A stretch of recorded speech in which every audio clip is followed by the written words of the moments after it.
En tant que parent aimant et présent, combien de fois avez-vous eu cette peur que votre enfant se rapprochera de son parent toxique? Vous avez beau être présent pour vos enfants, vous voulez leur bien, mais son parent toxique sabote toujours votre bienveillance et ça a des conséquences tragiques pour vos enfants. Et que ce soit à leur adolescence ou à l'âge adulte, vous vous posez cette question déchirante. Mais que va choisir votre enfant? Vous ou son parent hautement toxique, comme par exemple un pervers narcissique, dont je rappelle est un trouble psychologique existentiel qui se manifeste par la réjouissance à faire souffrir l'autre pour survivre. Dans cette vidéo, je parlerai de la maman bienveillante et d'un papa hautement toxique, mais il faut bien comprendre qu'un parent toxique peut être aussi bien un père comme une mère. Ceux qui ont vécu sous la dictature d'une mère perverse narcissique pourront en témoigner. Et comme d'habitude, si mon contenu vous aide et apporte des réponses à vos questions, merci de me mettre un pouce en l'air et de vous abonner car ça m'aide vraiment beaucoup à faire grandir la chaîne. Alors, depuis que vos enfants sont tout petits, vous avez toujours été un parent présent et bienveillant en instaurant un cadre aimant. Vous avez fait des concessions importantes dans l'intérêt de votre enfant, pouvant même aller jusqu'à sacrifier votre carrière professionnelle. Mais de l'autre côté, son parent hautement toxique a tout gâché. Il a été absent, il causait des disputes devant vos enfants, il vous a laissé tout gérer sans jamais vous soutenir, et quand il rentrait du travail, il fallait qu'il se repose pendant que vous continuez à gérer les tâches ménagères tout en vous occupant de vos enfants. Je me rappelle quand j'avais mon premier CDI, j'avais un véritable chef pervers narcissique qui traitait sa femme comme une esclave. Un jour, il l'a appelée, j'étais à côté et j'entendais qu'il lui ordonnait qu'elle lui prépare ses affaires pour aller au golf. Donc c'est dire jusqu'où peut aller l'absence de considération pour vous qui êtes le parent sain. Le parent toxique vous a également rabaissé devant vos enfants, il a même dit du mal de vous par derrière, et lorsque vos enfants vous ont rapporté cela, ça vous a profondément blessé. Et quand vos enfants souffraient de la maltraitance du parent toxique, vous étiez partagé entre ne pas dire du mal de lui pour les préserver, ou au contraire, vous aviez envie de vous plaindre de lui par vengeance pour tout le mal qu'il vous avait subi. Et c'est bien normal comme réaction. Sans parler de ces infidélités à votre égard que vous avez dû prendre sur vous, toujours dans l'intérêt de préserver vos enfants. Les violences psychologiques et même physiques, bref, je vous ai résumé ce qui peut se passer quand le deuxième parent de vos enfants est hautement toxique, pouvant aller jusqu'à la perversion narcissique, voire la psychopathie. Maintenant, pour vos enfants, vous avez peur, et c'est légitime, qu'ils se rangent du côté du parent toxique en grandissant. Donc on va parler des deux grands scénarios possibles. On va commencer par le plus dramatique, c'est, et vous le redoutez, c'est dans le cas où votre enfant choisit le parent toxique. Vous avez tout sacrifié pour votre enfant et son choix final, aussi tragique et injuste soit-il, sera de se rapprocher du parent hautement toxique et destructeur pour lui. Pour votre enfant, depuis tout petit, il a très bien compris qui était là pour lui, que c'est vous qui l'avez élevé, que c'est vous qui avez été présente dans l'intention sincère de son bien. Il a aussi très bien compris quel scénario son parent hautement toxique lui a fait subir. Et 3 scénarios sont possibles. Le premier, le parent toxique est totalement absent. Le second est pire car il maltraite son enfant par le mépris, l'humiliation ou même la violence. Et le troisième est à mon sens le plus destructeur, c'est dans une fratrie, il la divise en gâtant certains enfants et en isolant un seul choisi comme victime. Et pour votre enfant, une fois adolescent ou à l'âge adulte, vous constatez avec un sentiment profond d'injustice qu'il se rapproche de ce parent toxique et pourra même vous demander de vivre avec lui. Alors pour comprendre ce raisonnement, car beaucoup d'enfants réagissent ainsi, j'avais fait une vidéo sur l'addiction dans les relations affectives. Je vous la mettrai dans la description si vous voulez. Mais en gros, ce qu'il faut retenir qui explique cet attachement aux parents toxiques, c'est que dans l'addiction affective, on idéalise et on se cramponne toujours à une personne à la hauteur de ce qu'elle ne nous donne pas. Pour votre enfant, on l'a dit, il sait très bien qui a été présent pour lui et qui ne l'est pas et pire le maltraite.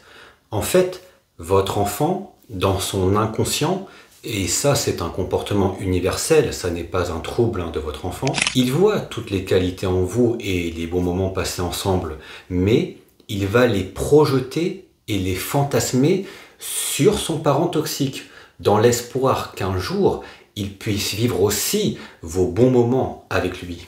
Et dans l'attachement affectif, plus son parent toxique ne lui donne rien, et plus il s'attachera avec, pour le meilleur comme pour le pire. Et c'est pour ça que, à votre plus grand désarroi, vous avez remarqué que votre enfant a souvent fait plus d'efforts envers le parent toxique. Et au contraire, vis-à-vis de vous, il se met plus facilement en colère par exemple. C'est pour ça qu'on observe des enfants qui se rattachent toujours du côté du mauvais parent. Alors attention, ça ne veut surtout pas dire qu'il faut regretter tous vos efforts ou les arrêter si votre enfant est encore très dépendant de vous. Ça, je l'ai entendu pas mal de fois. Mais je vous rassure tout de suite, soyez même fiers de tout ce que vous faites pour votre enfant. Et dites-vous que sa colère contre vous est un signe de confiance, même si, je le conçois, c'est contre-intuitif. À titre personnel, j'ai 2 fils et une fille par alliance. Elle avait 7 ans quand je suis entré dans sa vie et celle de sa maman. Et je l'ai vu de mes propres yeux, son père, ça n'est pas un pervers narcissique, il en est même très loin. Par contre, il est sujet à des colères violentes et soudaines pour un rien qui sont de véritables pétages de plomb en combinant agression verbale, mais aussi le fait de détruire les objets dans la maison. Vous devinez qu'avec un père au comportement pareil, ça a eu des conséquences terribles pour ma fille par alliance. Et donc, quand elle était petite, je le voyais qu'elle cherchait l'attention de son père. Elle voulait le voir, et c'est normal. Et surtout, le moindre petit signe d'attention du père lui redonnait espoir, et elle était bien plus heureuse avec ça que de notre amour et de notre présence. C'est ce qu'on appelle en psychologie le renforcement intermittent. C'est le fait de ne pas recevoir l'attention de manière régulière, donc très rarement et de façon imprévisible, mais c'est ça qui crée paradoxalement plus de patience et d'attachement qu'un bonheur constant. C'était très douloureux pour sa mère et moi, puisque c'est nous qui étions présents, mais on a respecté ses questions, ses peines et surtout sa blessure d'abandon de la part de son papa quand il est parti. Mais quand même, c'était douloureux à l'intérieur de nous, autant pour sa mère que pour moi, de voir que notre enfant s'était accroché durant sa petite enfance et à l'adolescence à ce parent toxique à la hauteur de ce qu'il ne lui avait jamais donné. Alors on pourrait penser que finalement, quoi que vous fassiez, c'est peine perdue, puisque le lien parent-enfant semble plus fort que la raison, que l'on est toujours attiré par les personnes qui nous donnent rien et pire, qui nous font souffrir. Donc, l'enfant se dirigera toujours vers son parent toxique. Eh bien, heureusement, ça n'est pas toujours le cas. Et nous allons voir le deuxième scénario qui est le meilleur et je l'espère vous arrivera. C'est justement quand votre enfant choisit de se rapprocher de vous et de s'éloigner de son parent toxique, voire de couper les ponts. En fait, dans la vie, certains enfants résistent mieux à la manipulation, à la toxicité, aux humiliations et même la distance mise en place par le parent toxique. Ce sont des enfants qui ont réussi à refuser le comportement si pervers et narcissique et je dirais même qu'ils ont compris que ce refus sera considéré comme une menace. Donc, vous voyez, ils arrivent même à anticiper les réactions de son parent toxique. Ces enfants ont une vision plus claire de la réalité qui aura été influencée positivement par votre présence et vos efforts.